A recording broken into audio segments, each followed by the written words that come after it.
মুসা নবী একদিন আল্লাহর কাছে কয়, আল্লাহ ফেরাউন এত জ্বালান জ্বালায়, তুমি কি ফেরাউনকে গজব দিয়া ধ্বংস করতে পারো না? আমার আল্লাহ কয়, মুসা আমি ফেরাউনকে 4টা কারণে গজব দেই না। কয় কারণে? ফেরাউনকে 4টা কারণে গজব দেই না।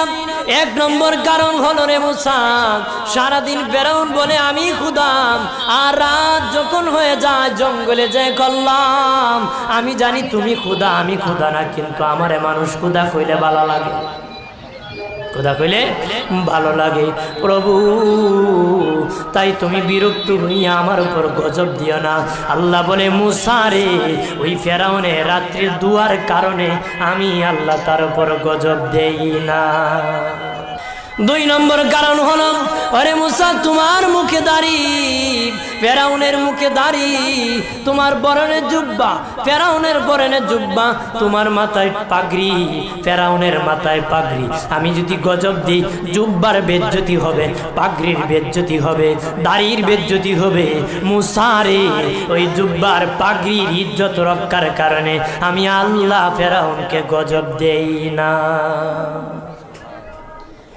3 নম্বর কারণ হলো, আল্লাহ বলেন, মুসা রে মুসা, 3 নম্বর কারণ হলো, ফেরাউনের বাড়িতে একটা এতিমখানা আছে। প্রতিদিন দুপুর বেলায় এতিমরা ফেরাউনের বাড়িতে মেহমানদারি করে।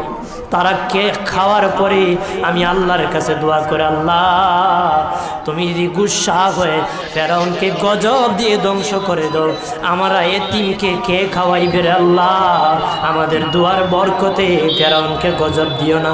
আল্লাহ বলে, মুসা রে, এতিমের দুয়ার কারণে আমি আল্লাহ গজব দেই না। 4 নম্বর কারণ, আল্লাহ বলেন, মুসা ফেরাউনের একটা মাছ বিদ্ধ, হাঁটতে পারে না। ফেরাউন নিজ হাতে নিয়ে গোসল করায়, নিজ হাতে মায়ের শরীরে তৈল লাগায় দেয়, নিজ হাতে ফেরাউন খাওয়ায় দেয়। যখন খাওয়ানোর পরে মা বিছানার মধ্যে ঘুমায় যায়, ওই ফেরাউনের মা আমার কাছে 2টা হাত বাড়ায়, আল্লাহ আমার ফেরাউনকে যদি গজব দিয়ে ধ্বংস করে দাও, আমি মায়ের সেবা কে করবে? আল্লাহ বলেন, মুসা রে, ফেরাউনের মায়ের দুয়ার কারণে আমি আল্লাহ গজব দেই না।